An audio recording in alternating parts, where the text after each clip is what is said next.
बढ़िया। देखो सवाल यही है, साइन 5 प्लस साइन स्क्वायर 5 बराबर 1, तो कॉस स्क्वायर 5 प्लस कॉस पे पावर 4 5 बराबर कितना होगा? ये ना होगा। तो सवाल पहले मान निकालते हैं। साइन 5 बराबर कितना है? 1 माइनस साइन स्क्वायर है ना रे। तो एक किसी एक का मान निकाले हम, किसी एक को ऊपर कर दिए, इसको ऊपर कर दिए, क्या होगा? 1 माइनस साइन स्क्वायर 5। तो साइन 5 बराबर क्या लिख सकते हैं? Cos square 5। और एक बार फिर यहां से मान निकालते हैं, ठीक है। फिर इसको उठाते हैं, फिर साइन 5 बराबर लिख रहे प्लस साइन स्क्वायर 5 बराबर 1 है ये है। फिर किसी एक को ऊपर करते हैं, इसको ऊपर, साइन को करते हैं ऊपर, तो यहां भी मान निकल गया 1 माइनस साइन 5, ये होगा। अब देखो, अब यहां मान हमको निकालना है इसका, तो मान उठाए वहां से, ये लिखे। अब सवाल देखो, इसका वैल्यू जैसा है वैसे रहने दिए। कॉस को हम दो भाग में ऐसे तोड़ सकते हैं, मतलब कॉस पर स्क्वायर पर पावर 2, तो 2 दूनी 4 हो ही रहा है।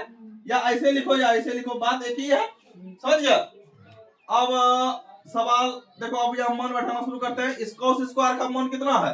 साइन 5 बैठा दिए। अब प्लस, अच्छा इसको, इसका सूत्र कितना होता है? 1 minus sine square, 1 minus sine square, तो मान इसका सूत्र लिख दिया इस जगह।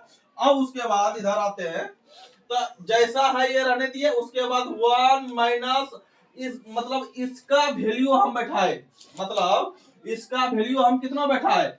1 माइनस साइन स्क्वायर का, देखो यहाँ साइन स्क्वायर का वैल्यू कितना? 1 माइनस साइन 5 है ना। इसका वैल्यू यहाँ बैठाए, बता दिए। अब सवाल यहाँ देखो, अब माइनस को अंदर किए, माइनस या प्लस, माइनस प्लस माइनस, फिर माइनस माइनस प्लस, पावर का पावर 2, ठीक।